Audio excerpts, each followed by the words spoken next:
लादे विकास की लहर ढाका में, जो लादे विकास की लहर ढाका में, वैसा नेता बेमिसाल चाहिए। अब की बार ढाका विधानसभा क्षेत्र को मोतियूर रहमान का लाल चाहिए, मोतियूर रहमान का लाल चाहिए। राहुल गांधी जिंदाबाद, जिंदाबाद जिंदाबाद, लालू राबड़ी जिंदाबाद, जिंदाबाद जिंदाबाद, तेजस्वी यादव जिंदाबाद, जिंदाबाद जिंदाबाद, मुकेश सहनी जिंदाबाद, जिंदाबाद जिंदाबाद, 21 ढाका विधानसभा क्षेत्र की जनता जिंदाबाद, जिंदाबाद जिंदाबाद, भाई फैसल रहमान जिंदाबाद, जिंदाबाद जिंदाबाद, भाई फैसल रहमान जिंदाबाद, जिंदाबाद जिंदाबाद, लालटेन छाप जिंदाबाद, जिंदाबाद जिंदाबाद, लालटेन छाप जिंदाबाद। जिंदाबाद जिंदाबाद। दुनिया के झमेले में हम ना पड़ेंगे, अब की लालटेन छाप पे ही वोट देंगे, अब की लालटेन छाप पे ही वोट देना है। दुनिया के झमेले में अब ना पड़ेंगे, अब की लालटेन छाप पे ही वोट देंगे। तनी भी उपना कहेंगे फैसल जी को, फैसल जी को अब की विधायक बनाएंगे। तेजस्वी जी को अब की तो सीएम बनाएंगे।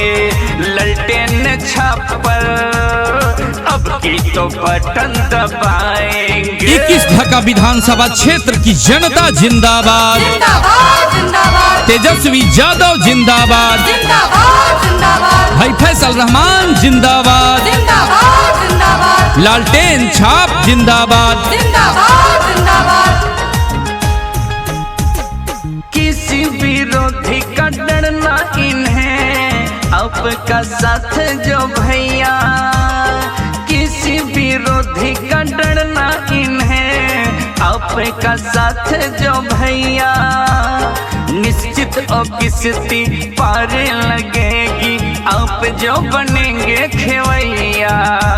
निश्चित और किस्ती पार लगेगी, आप जो बनेंगे खेवैया। कितनी भी हो मुश्किल घड़ी, फैसल जी दौड़े पहुँचेंगे। तेजस्वी जी को, तेजस्वी जी को अब की तो सीएम बनाएंगे। फैसल जी को अब की विधायक बनाएंगे। 21 ढाका विधानसभा क्षेत्र की जनता जिंदाबाद, जिंदाबाद जिंदाबाद, तेजस्वी यादव जिंदाबाद, जिंदाबाद जिंदाबाद, भाई फैसल रहमान जिंदाबाद, जिंदाबाद जिंदाबाद, लालटेन छाप जिंदाबाद। जिंदाबाद जिंदाबाद। चाहे हो हिंदू चाहे मुसलमान, सबको है देते फैसल सम्मान। चाहे हो हिंदू चाहे मुसलमान, सबको है देते फैसल सम्मान। जो भी जाए दर पे इनके, करते हैं सबका समस्या निदान। जो भी जाए दर पे इनके, करते हैं सबका समस्या निदान। 24 घंटा हर घड़ी भैया जी साथ निभाएंगे। फैसल जी को, फैसल जी को अब की विधायक बनाएंगे। लालटेन छाप पर अब की बटन तो दबाएंगे। Recording by KCP music Dhaka.